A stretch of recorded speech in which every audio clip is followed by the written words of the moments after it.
Hello बच्चों, आज मैं आपको फ्यूगासिटी समझाने वाली हूँ। देखिए, इस लेक्चर में हम फ्यूगासिटी का डेरिवेशन करेंगे। नेक्स्ट लेक्चर में हम करेंगे डिटर्मिनेशन मेथड्स फ्यूगासिटी के, कि हम किस किस मेथड से फ्यूगासिटी को डिटरमाइन कर सकते हैं। और थर्ड लेक्चर में हम पढ़ेंगे कि वो टेम्परेचर और प्रेशर के साथ कैसे वेरिएट होता है। मैंने इसके नोट्स ऑलरेडी शॉर्ट्स में प्रोवाइड करा दिए हैं। हमें फ्यूगासिटी की ज़रूरत क्यों पड़ी? जैसे कि हम जानते हैं, अगर हम आइडल गैस के बारे में पढ़ते हैं, फॉर आइडल गैस हमें इनिशियल प्रेशर भी पता होता है और फाइनल प्रेशर भी, ठीक है। लेकिन जब हम शिफ्ट करते हैं रियल गैसेस पर, हर गैस तो आइडल नहीं हो सकती ना। देखिए, जो आइडल गैस होती है उसका हमें इनिशियल प्रेशर, फाइनल प्रेशर सब कुछ पता रहता है, तो हम इजीली डेरिवेट कर लेते हैं कि चेंज कितना आया होगा, गिब्स फ्री एनर्जी में चेंज कितना होगा। लेकिन in term of real gas हमें फ्यूगासिटी इंट्रोड्यूस करनी पड़ी, जिससे हम निकाल सके कि हमारा जो प्रेशर है, फाइनल प्रेशर जो है, उसमें कितना चेंज आया, जिसकी वजह से हम गिब्स फ्री एनर्जी का चेंज निकाल सके। फ्यूगासिटी को हम एफ से रिप्रेजेंट करते हैं। Fugacity is represented by F. Fugacity F upon P equal to five is fugacity coefficient. Fugacity coefficient for ideal gases हमें पता है कि जो गिब्स फ्री एनर्जी चेंज होता है वो इक्वल होता है VdP माइनस SdT। क्लियर?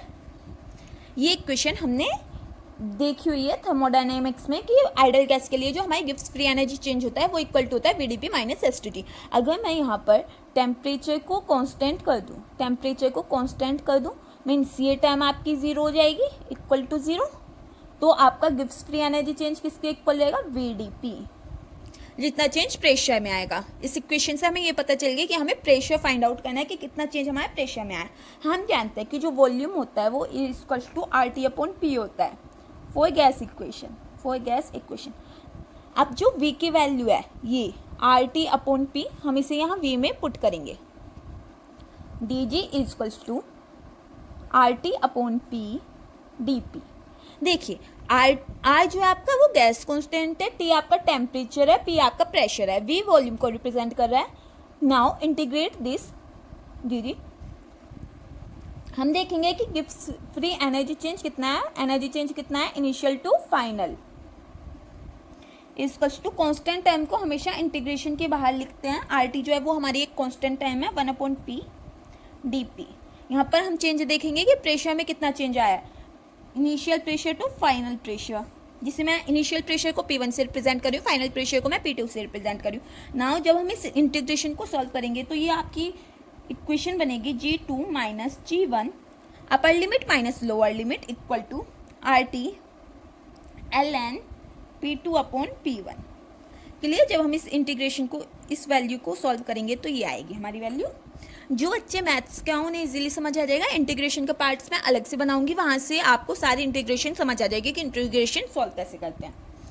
अगर मैं इस टर्म को इधर ले आऊँ तो इस इक्वेशन को मैं ऐसे लिख सकती हूँ, G2 equal to G1 plus RT ln P2 upon P1। Now अगर P1 को मैं स्टैंडर्ड प्रेशर ले लेती हूँ और G1 को मैं स्टैंडर्ड गिब्स फ्री एनर्जी ले लेती हूँ, तो हमारी इक्वेशन क्या बनेंगे? G equal to G standard plus RT ln P2 upon standard pressure for ideal gas. ये इक्वेशन किसके लिए बनी? हमारी आइडल गैस के लिए। अब हम बात करते हैं रियल गैस के लिए। देखिए बच्चों, मैंने पहले ही बताया कि हम आइडल गैस के केस में प्रेशर को इजीली मेज़र कर सकते हैं, मींस इनिशियल प्रेशर और फाइनल प्रेशर को। लेकिन जब हम रियल गैसेस की बात करते हैं तो रियल गैसेस में जो होता है फाइनल प्रेशर की जगह हमें टोटल प्रेशर मिलता है। तो जो हमारे लुईस साइंटिस्ट थे उन्होंने एक टर्म इंट्रोड्यूस करी जिसको रिप्रेजेंट करते हैं हम एफ, मीन्स फ्यूगासिटी। तो आपको बस इसमें चेंज करना है क्या? For real gases G equal to standard potential plus RT ln final pressure ही तो नहीं पता बस हमें, जिसे हमने F से रिप्लेस किया फ्यूगासिटी से अपॉन स्टैंडर्ड प्रेशर। नाउ अगर F अपॉन P है तो वो हमारा होता है फ्यूगासिटी कोफिशिएंट के इक्वल, फ्यूगासिटी कोफिशिएंट। अगर बच्चों देखो मैं F को P के इक्वल कर देती हूँ, अगर मैं इस टर्म को P के इक्वल कर देती हूँ, जो मैंने यहाँ पे P2 लिखा है, तो ये क्या करेगी, हमारी एक आइडल गैस की तरह बिहेव करने लगेगी real gas. Are you getting my point? अगर मैं F को फ्यूगासिटी को प्रेशर के इक्वल कर दूँ तो हमारी जो रियल गैस है वो आइडल गैस की तरह बिहेव करने लगेगी। For real gas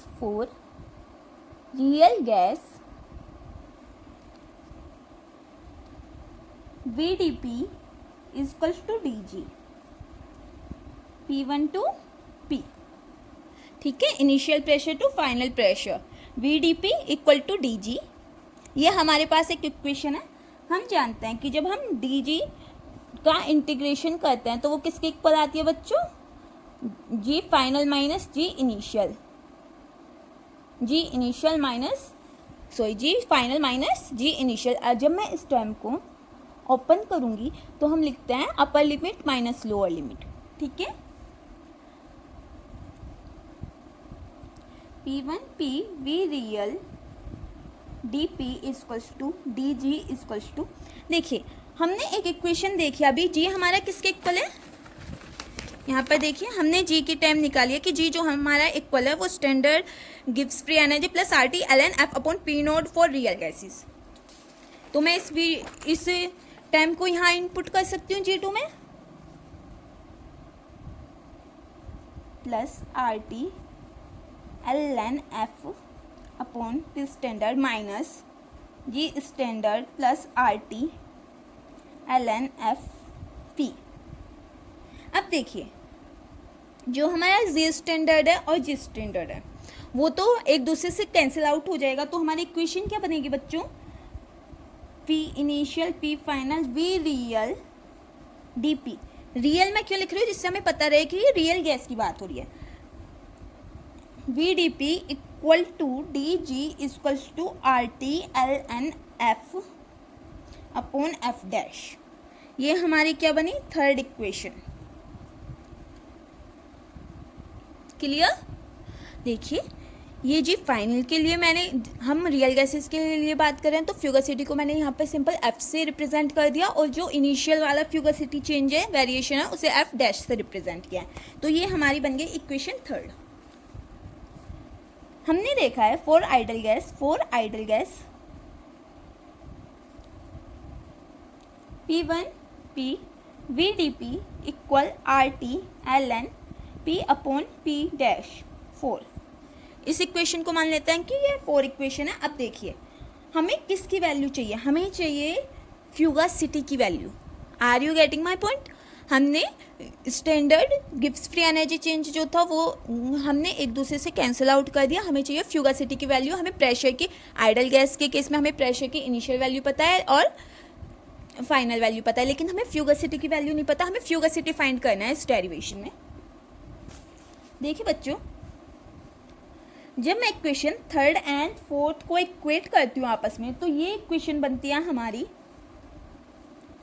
we are लिख रही हूँ मैं रियल को सिर्फ for the short, V DP minus V ideal DP equal to RT ln F upon F dash minus RT ln P upon P dash. मैंने third और fourth को एक दूसरे में इनपुट किया है, इक्वेट किया है एक दूसरे के साथ। अब देखो बच्चों, जो V है हमारा, V किसके इक्वल है, V equals to RT upon P। अभी हमने देखा गया इस इक्वेशन के लिए V equals to RT upon P। Now put this equation into this V value. हम लिखेंगे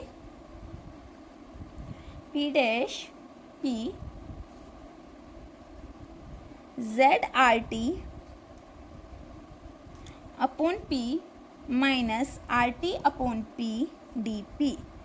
देखिए मैंने DP जो है वो सेम है तो मैंने उसे बाहर निकाल लिया है। ZRT अपॉन P, Z मैंने आपका फ्यूगासिटी वाली टाइम के लिए, रियल गैस के लिए लगाया है, एक कांस्टेंट लिया है Z, जो कि आपका कंप्रेसिबिलिटी फैक्टर है कि हम रियल गैस को कितना ज़्यादा कंप्रेस कर सकते हैं। ZRT upon P minus RT upon P। V की वैल्यू लिखिए, dp हमने कॉमन निकाल लिया है, clear, equal to RT ln, मैंने यहाँ से RT ln को कॉमन निकाल लिया है, F upon F dash into P dash P upon P dash, clear. Now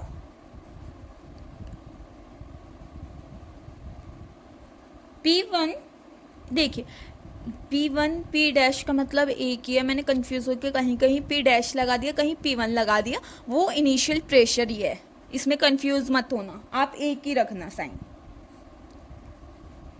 Z minus 1 upon P dP, मैं इसे ऐसे भी तो लिख सकती हूँ, मैंने एलसीएम ले लिया नीचे का, ठीक है, equal to ln F upon F dash into P dash upon P, clear बच्चों। देखिए जो RT हमारा कॉमन आएगा यहाँ से, वो इस वाले RT को कैंसिल आउट कर देगा, जिसकी वैल्यू 1 बचेगी, 1 हमने एलसीएम लिया, 1 अपॉन P कर दिया, हमने P का एलसीएम लिया, ये वैल्यू तब आई है।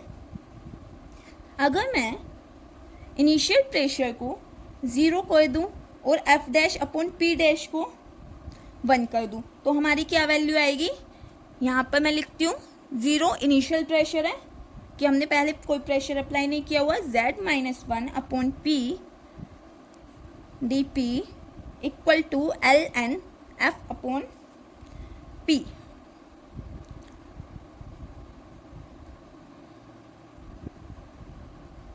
ये जो टर्म है हमारी F dash upon P dash, ये हमारी 1 हो जाएगी, तो मैं ये लिख सकती हूँ कि हमें मिला ln F अपॉन P।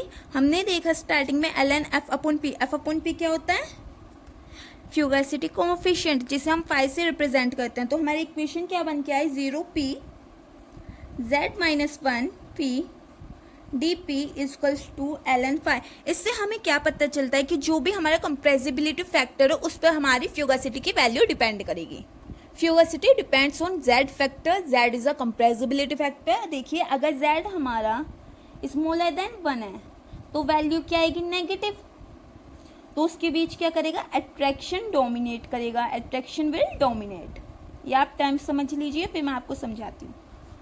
पहली कंडीशन तो ये हुई। सेकंड कंडीशन, अगर Z हमारा 1 से ग्रेटर आता है तो क्या होगा, वैल्यू हमारी पॉजिटिव होगी और रिपल्जन डोमिनेट करेगा, रिपल्जन विल डोमिनेट।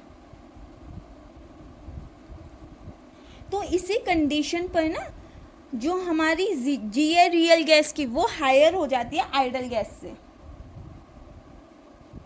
अगर F is greater than pressure, अगर फ्यूगासिटी प्रेशर से ज़्यादा है तो G real is higher than G ideal. Are you getting my point. अगर फ्यूगासिटी ज़्यादा होती है प्रेशर से, मीन्स प्रेशर के कंपैरिजन फ्यूगासिटी की वैल्यू ज़्यादा आती है, तो हम क्या बोलेंगे कि जो जी आइडल है, जो आइडल चेंज है, आइडल गैस में जो चेंज है, गिव्स फ्री एनर्जी चेंज, वो कम रहेगा रियल के कंपैरिजन में। Now let me draw a graph. इधर हम प्रेशर ले लेंगे और इधर gives free energy change. Now जब हमारा F क्या होगा, प्रेशर से कम होगा, फ्यूगासिटी कोफिशिएंट प्रेशर से कम होगा, तो हमारा अट्रैक्शन डोमिनेट करेगा, अट्रैक्शन डोमिनेट। इसलिए क्या जा रहा है, ग्राफ नीचे को जा रहा है, चेंज। अट्रैक्शन डोमिनेट होगा मीन्स कंप्रेस होगी। और जब हमारा फ्यूगासिटी ज़्यादा होगा प्रेशर से, तब हमारा रिपल्जन डोमिनेट करेगा। रिपल्जन डोमिनेट करेगा means gives free energy change ज़्यादा होगा जैसे जैसे प्रेशर इंक्रीज होगा। तो ये आपका रियल गैस का ग्राफ हो गया, रियल गैस, और ये आपका आइडल गैस का ग्राफ हो गया, ideal gas. I think it is clear to you. Next lecture में हम देखेंगे determination of the fugacity. For more videos like share and subscribe my channel.